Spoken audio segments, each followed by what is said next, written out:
Yes, people, I'm Srini and you're watching More Than a Game Presents It Is What It Is, a show where we do what you do. We watch the games, we talk about them, we banter our friends because this right here is life as a football fan. It is what it is. And of course, I'm joined by my boy Adi to review the Champions League. So, do you want to introduce the first segment? Get into it. And welcome to the first segment of the show. This one is called The Big Game. All eyes are on one game only, Atleti versus Chelsea. And I think there's only one place we can start with Olivier Giroud. Srini, what are your thoughts?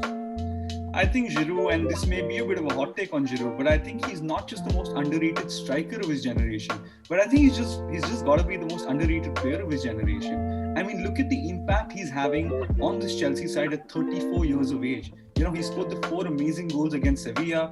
He scored that 91st headed winner against Rennes, if you can remember. And that goal against Atleti was just out of this world. And you know, you can talk about the goal and the technique and all of that, and I'll get to that. But to score such an important goal against an Atleti side that had 2 banks of 4 is absolutely amazing, and just proves that despite the fact that they have someone like Timo Werner, they have someone like Tammy Abraham, Giroud still remains their best striker. And I think that the technique on that goal was just absolutely brilliant. And his goal reel after he retires is going to be ridiculous with the scorpion kicks and this goal, of course. And let me just throw some stats at you to just sort of make my first point about why he's so underrated. You know, he has 6 goals in the Champions League this season, of course, which is as many goals as Drogba did in the season they won it.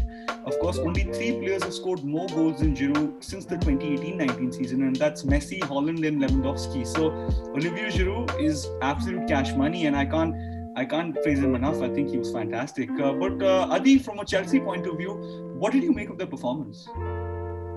So Chelsea, I thought were very solid, very good, considering they're going to an away side who are top of La Liga.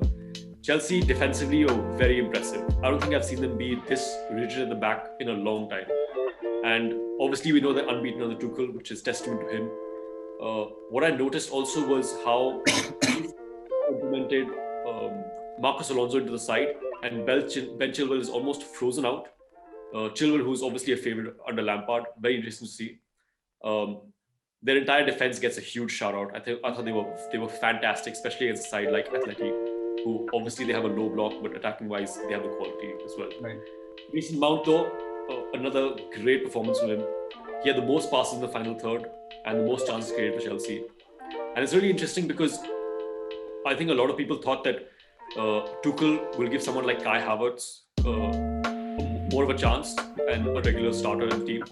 But Mason Mount has actually held his place inside. He was Frank Lampard's, I think, his wonder boy, and he's really showing his own now. But from an Atleti perspective, Srini, what did you make of that side of the game? Well, I agree, and all the Mason Mount compliments are making me smile because, as you know, I'm a massive fan of the guy. But from an Atleti point of view, I think the performance borders on embarrassing. I think that Simeone to set his side up in a 6-3-1 formation at home. I mean, what's the answers behind that? I mean, at home, you'd surely want to get a couple of goals in, and when you go to the bridge, you want to dominate them, especially after you've dominated the La Liga. You know, you're first in the league.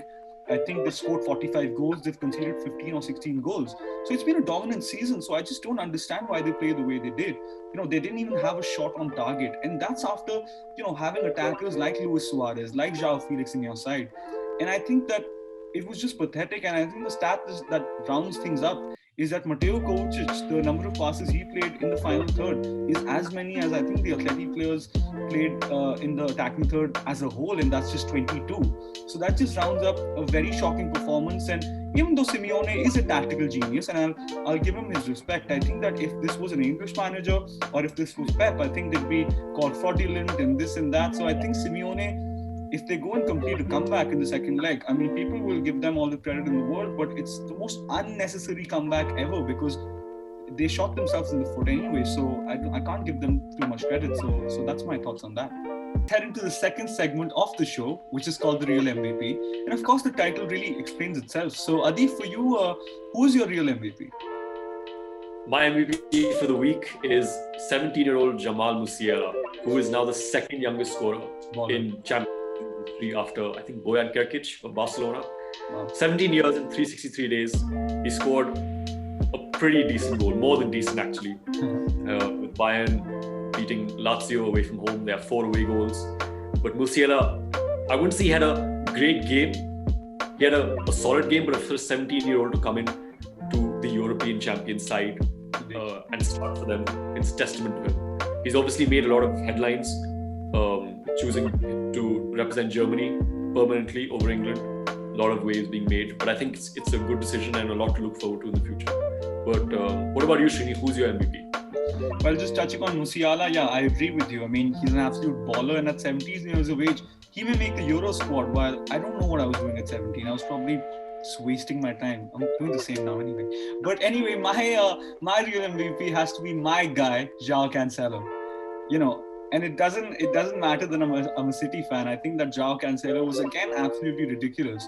He played as a left back yesterday, of course, because Kyle Walker started the game, and he didn't struggle at all. And he doesn't, because the guy can play anywhere. His heat map must be off the charts. I think that even though we couldn't really break Gladbach down, it was his two sort of crosses or balls into the box that really changed the game. His first ball was obviously absolutely ridiculous. He found Bernardo Silva at the back post, little Portuguese link up there, and yeah, that's what made it 1-0. Absolutely exquisite cross into the box. And the second goal was pretty identical. I think the ball was very similar to Bernardo again, and Gabby Jesus tapped it in. So yeah, very standard performance from City, very, very solid. But Cancelo stood out and deservedly won the man of the match. You know, his stats were off the charts as well. 118 touches, 7 duels won, 4 take-ons, 1 free assist, 1 assist. So Cancelo to me is not just the best right back in the world or the best left back in the world. He is the best fullback on this planet. And if you disagree with me, you can jump in the comments. But I personally will disagree with you and argue with you, because I think Cancelo was incredible. What do you make of his performance? Because I think he was unplayable last night. I completely resonate with what you say. He's definitely easily the best fullback in the world for me right now, based on current form. His quality and what really stands out, like you said, he plays left back, right back. There were times when he's even coming into central midfield and influencing the play from the ball. Yeah. Which just shows Pep experiments with him a lot. And it just makes you wonder, how did Juventus let go of this guy? He's a gem. Quality player. But guys, let us know in the comments what you think. Do you like our picks? Do you not? What are your MVPs for the week? Let us know below. So guys, welcome to the final segment of the show. This one is called the second act. As you all know, in the UEFA Champions League, it's never over till it's over. So what we're going to try and do is predict the biggest games of the second leg fixtures. There's only one place to start though, PSG versus Barcelona. Srini, what are your predictions? I mean, look, Barca fans, there is no La Remontada happening. Let me break it to you. It's not happening at all, especially with Neymar and Di Maria coming back to the second leg. I think it's going to be super easy for them to just do what they do. And I think it's going to be a standard 2-0 win. And Messi is just going to realize once again that his club is an absolute mess. So that's my take on it. I think 2-0 is what's going to happen. Adibir, how do you see it happening? I agree with you. I don't see any way back for Barcelona. Let's be honest. The squad they had MSN. This is nowhere close to that. I think it's a simple, closed book. Next, moving into Liverpool-Leipzig. What are your thoughts? I'd like to take that first. I mean, I'd love yours as well because you're a Liverpool fan. But for me, I'm actually going to have a little bit of a spicy prediction here. I think Nagelsmann is going to really, be very astute with his tactics. And I think they're going to come back, especially because Anfield's not been great for you this season. So, I think it's going to be a 2-0 win for Leipzig. And they're going to take it to penalties and actually get the win, surprisingly. So, and I want that to happen because it'll actually make for a fun Champions League game, which I want to see. But Adi, as a Liverpool fan, I'm sure you don't agree with me. That's a huge shout from you, actually. I think Liverpool, we had Jordan Henderson out as well. Leipzig are in with a chance, but I think Liverpool are good and suited for Europe. I think we're going to get the job done. I'm going to go for a 1-1 and see us going through. Fair play. With Chelsea Atleti, of course, that's going to be a mad fixture because Chelsea somehow got an away win. So how do you see that going?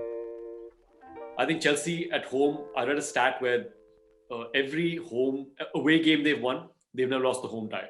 It's 12 out of 12. So I don't see them letting up. Thomas Tuchel's going to get the job done. What about you? Yeah, I mean, the whole, we're going to take it to the bridge. Yeah, that's what that stems from, I suppose.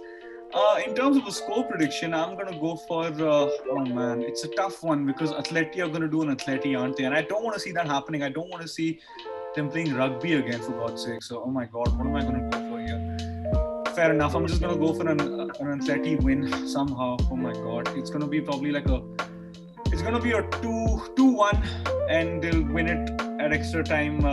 In extra time, of course, Luis Suarez doing what he does and hopefully not biting anyone. So there's that. A bite joke in 2021. Jesus Christ. But anyway, let's move on to the next fixture, which is, of course, Atalanta Real. Very tasty fixture, of course. Madrid scoring via a fantastic Mendy goal. How do you see that going? So, going off of last night's game, I'd say Atlanta are in with a shout. 10-man Atalanta took the game to Real for almost 3/4 of it. Definitely. I think Atlanta this is going to be an upset. Even though they'll be away, I think they can pull it off. Wow. Real, they aren't the same Real Madrid of the yesteryears. Atlanta in with a shout to maybe spice things up more. What about you? Man, that's a big shout right there, isn't it? I mean, I want to see that happening, honestly, because Gasperini is such an exciting manager. So I'd like for him to lead his side into the next round. So fair enough. I'm gonna go for the same thing. I'm gonna say 3-1 Atalanta just to be out there. So 3-1 Real Madrid in the mud, and it is what it is, I suppose, like the show is called. But Juve Porto, again, of course, a mad goal conceded by Juve, courtesy of Bentancur having a bit of a head loss moment. So in the second leg, what do you think is going to happen? I think it's going to be a Cristiano Ronaldo masterclass. He is Mr. UEFA Champions League for a reason. Yeah. He's going to come in good. It's a clutch season for him all the time, the knockouts. I think he's going to come race and 2-0 Juve, wrap it up onto the next round. What about you? Same, man. I think it's going to be a see moment once again. I think Ronaldo is going to do what he does. And he's just going to destroy Porto, even though, of course, there's that Portuguese affiliation. I don't think he's going to make sure that they feel at home. I agree with you, man. I think it's going to be a 3-0 win, a brace from Ronaldo, and probably someone like, I don't know, Cuadrado or someone just scoring a random goal, because that's how these games really go. So 3-0 for me. But of course, the last fixture we are going to look at is Sevilla versus Dortmund. Again, a mad fixture, 3-2. So Adi, how do you see it going? This one is a tasty game. The first leg of this was fireworks. 3-2 Dortmund. They have the away goals, but knowing Dortmund in typical fashion, their defense can capitulate like this. Yeah. So Sevilla are definitely going to be out to get them. This game is not over by any stretch of the imagination. All to play for. So I think I'm going to go for 2-1 Sevilla. What about you? Yeah, fair enough. I think, again, as you said, Dortmund, you can't really back their defense this season, and just back them in general. They've been a bit of a mess this season, to be honest. So I'm going for a 2-2 draw. It's going to be a fantastic game, and Sevilla are just going to miss out, and Dortmund will march on courtesy of Sancho and Holland. So Okay, guys, let us know what your predictions are. Do you think we're right? We're bang on the money? Time will tell. Let us know in the comments below what you think, and let's get it. See you for the next one. Yeah. Of course, before we forget, guys, thank you for joining us. Like, share, subscribe, visit the More Than Game website. Everything is in the description below. And before I forget, of course, follow us on Instagram, follow us on Twitter, follow us on Facebook, do all of that. And again, as I said, it's in the description below. And Adi, any final points? Number 7 is coming back to Merseyside. That's it. Catch you.